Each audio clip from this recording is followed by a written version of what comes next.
వేలల్లో జనాలు వస్తున్నారట ఆ ప్లేస్కి. నేను కూడా ఇప్పుడు ఆ ప్లేస్కి వెళ్తున్నాను. మీరు కూడా వచ్చేయండి, చూసేద్దాం. చూస్తున్నారు కదా! ఎంతమంది జనం వచ్చారా? ఏంటి ఇంతమంది ఉన్నారు? ఏం జరుగుతుంది ఇక్కడ అనుకుంటున్నారా? ఏం లేదండి. ఈరోజు మా ఊరి తిరునాళనమాట. సో, ఇక్కడ లక్ష్మీ చెన్నకేశవ స్వామి రథోత్సవం జరుగుతుంది. సో, రథాన్ని లాగడానికి, అలాగే చూడడానికి మా ఊరి వాళ్ళు మాత్రమే కాకుండా పక్క ఊర్ల నుండి కూడా అంటే చుట్టుపక్కన అన్ని గ్రామాల నుంచి కూడా ఈ రథోత్సవానికి వస్తారనమాట. ఈ రథాన్ని లాగడానికి ఎక్కడెక్కడి నుంచో వస్తారండి.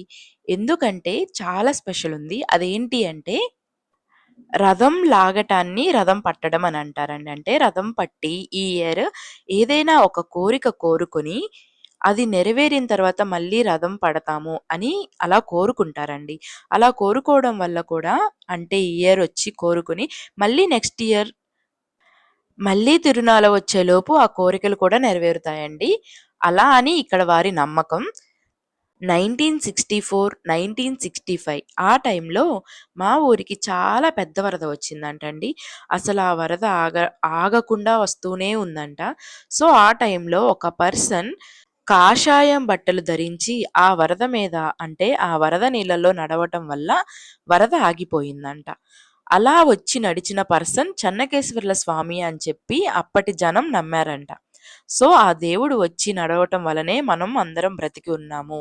ఇలా వరద ఆగిపోయింది అని చెప్పేసి అప్పుడు వారు అలా అనుకునేవాళ్ళంట. ఈ రథం ఆ వరదల్లో కొంత దూరం కూడా కొట్టుకుపోయిందంటండి. అంత పెద్ద వరద వచ్చిందనమాట. అలా అలా కొట్టుకుపోయిన తర్వాత వరద ఆగిపోయిన తర్వాత మళ్ళీ ఈ రథాన్ని తీసుకొచ్చి ఇక్కడ పెట్టేశారనమాట. ఈ రథోత్సవం ఎప్పుడు జరుగుతుంది అంటే ఏప్రిల్ మంత్‌లో ప్రతి ఇయర్ ఏప్రిల్ మంత్‌లో మాత్రమే జరుగుతుందండి. ఇది కూడా ఏప్రిల్‌లో వచ్చే పౌర్ణమి రోజు చెన్నకేశవర్ల స్వామి కళ్యాణం జరుగుతుంది. ఆ కళ్యాణం జరిగిన 5 రోజుల తరువాత ఈ రథోత్సవం అనేది జరుగుతుందండి. చెన్నకేశవర్ల స్వామి అన్నగారైన రంగనాయకులు గారు ఇలాగా ఒకరోజు అడిగారంట. నాకు కూడా ఇలాగా ఒకరోజు ఊరేగింపు కావాలి నీ రథం నుంచి అని అడిగితే, ఎప్పుడైతే వరదలొచ్చి వరదలో ఈ రథం కొట్టుకొని నీ వరకు వస్తుందో, ఆ రోజు నుంచి నువ్వు కూడా ఈ రథంలో నిన్ను కూడా ఊరేగిస్తారు ఈ రథంలో అని చెప్పేసి మాట ఇచ్చారంట. అంత వరద వచ్చే అంత సిట్యుయేషన్ అసలు రాకూడదనే నేను కోరుకుంటున్నాను. ఎందుకంటే అలాంటి వరదలొస్తే ఇక్కడ ఎవ్వరు ఉండరు కాబట్టి.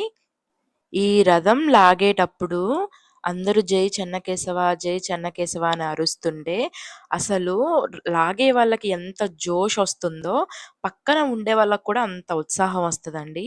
అసలు ఈ క్లిప్ మీకొకసారి వినిపిస్తాను. ఆ సౌండ్స్, ఆ అరుపులు ఒకసారి మీరు కూడా వినండి. ఎలా ఉంటుందో చూడండి. సౌండ్ కొంచెం తగ్గించి వినండి. అసలు రథం లాగే టైంలో అసలు స్పేస్ అస్సలుండదండి.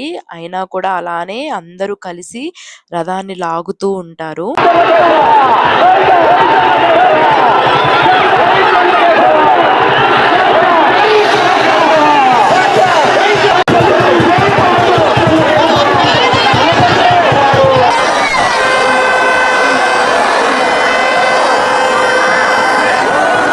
చూసారు కదా! గోవింద నామాలు ఎలా వినిపిస్తున్నాయో. గోవింద గోవింద అంటారు. అలాగే జై చెన్నకేశవ అంటేనే అసలు ఆ ఊపే వేరండి. ఇంక జై చెన్నకేశవ అంటే అంత జోష్‌గా ఫీల్ అవుతారు. ఇంకా చాలా విషయాలు చెప్పాల్సినవి ఉన్నాయి. అలాగే మా ఊరి చెన్నకేశ్వర్ల స్వామి టెంపుల్ గురించి కూడా నేను ఒక వ్లాగ్ చేస్తానండి. అక్కడ ఇంకా చాలా చాలా విషయాలు మీతో షేర్ చేసుకుంటాను. కంప్లీట్‌గా ఇంకొక వీడియోలో నేను చెప్తాను. ఈ టెంపుల్ గురించి చాలా తెలుసుకోవాల్సిన విషయాలున్నాయండి. ఏంటంటే అది హిస్టారికల్ ప్లేస్ అని కూడా చెప్పచ్చు. బ్రహ్మనాయుడు గురించి అందరూ వినే ఉంటారు కదా! సో, ఆ బ్రహ్మనాయుడు గారే ఈ టెంపుల్‌ని నిర్మించడానికి మెయిన్ రీజన్ అని చెప్పచ్చండి. సో, ఇంకా బోలెడన్ని విషయాలు నేను ఇంకొక వీడియోలో మీతో షేర్ చేసుకుంటాను. పలనాడు ఏరియాలో ఈ టెంపుల్ గురించి అందరికీ తెలుసండి. ఎందుకంటే ఈ టెంపుల్ గురించి హిస్టరీలో కూడా ఉంది. సో, ఈ టెంపుల్ గురించి తెలియని వాళ్ళే లేరు. ఒకవేళ మీకు తెలియకపోతే నా ఛానల్‌ను ఫాలో అవ్వండి. సబ్స్క్రైబ్ చేసుకోండి. నేను చేసే ప్రతి వీడియో కూడా మీ వరకు చేరుతుంది. చూసారు కదా! ఇక్కడ రథం ఎంత బాగా డెకరేట్ చేశారో. ఎక్కడెక్కడి నుంచో విజిట్ చేయడానికి ఈ ప్లేస్‌కి వస్తారండి.